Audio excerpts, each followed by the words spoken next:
லஞ்சம், ஊழல், கொள்ளை, இயற்கை வளங்களை கொள்ளையடித்தலுக்கு எதிரான அந்த போராட்டத்தில் தமிழகத்திலிருந்து போய் கலந்து கொண்ட அந்த ஒரு நபர் தான் இன்றைய நம் முதல்வர் திரு ஜோசப் விஜய். வணக்கம் தமிழ் உறவுகளே. வருகிற ஆகஸ்ட் மாதம் சுதந்திர தினம் கொண்டாட போகிறோம். அதை ஒட்டினதான ஒரு சின்ன தகவல். சுமார் 200 வருடங்களாக வெள்ளைக்காரர்களிடம் அடிமையாக இருந்த இந்தியாவிற்கு ஒரு 50 ஆண்டுகால போராட்டத்திற்கு பிறகு கிடைத்த வெற்றி இந்த சுதந்திர தினம். அதுக்கு அடுத்ததாக தமிழகத்திற்கு கிடைத்த சுதந்திர தினம் 2026 மே 4. நான் எப்படின்லாம் சொல்ல விரும்பல.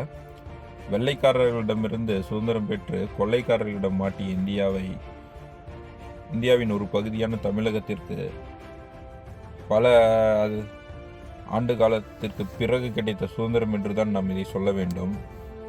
அதே போல மக்கள் அனைவரும் சினிமா துறையிலிருந்து நேராக வந்து சட்டசபையில் உட்காந்துட்டாரு. நம்ம சுதந்திர போராட்ட தியாகி, இப்போ கொள்ளைக்காரர்களிடமிருந்து நம்ம தமிழகத்திற்கு சுதந்திரம் வாங்கி கொடுத்த சுதந்திர போராட்ட தியாகியை பற்றி சொல்லுகிறார்கள்.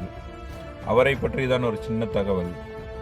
2011 அண்ணா ஹசாரே லஞ்ச ஊழலுக்கு எதிராக லோக் ஆயுக்தா சட்டம் கொண்டு வர வேண்டும் என்று சாகும் வரை பட்டினி போராட்டம் ராம்லீலா மைதானத்தில் முன்னெடுக்கிறார். அந்த போராட்டத்தில் தமிழ்நாட்டிலிருந்து ஒருவர் சென்று அந்த போராட்டத்திலே கலந்து கொள்கிறார். லஞ்சம், ஊழல், கொள்ளை, இயற்கை வளங்களை கொள்ளையடித்தலுக்கு எதிரான அந்த போராட்டத்தில் தமிழகத்திலிருந்து போய் கலந்து கொண்ட அந்த ஒரு நபர் தான் இன்றைய நம் முதல்வர் திரு ஜோசப் விஜய்.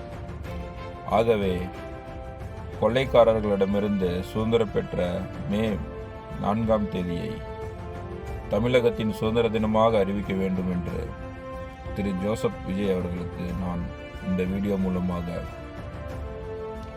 கோரிக்கை வைக்கிறேன். நன்றி, வணக்கம்.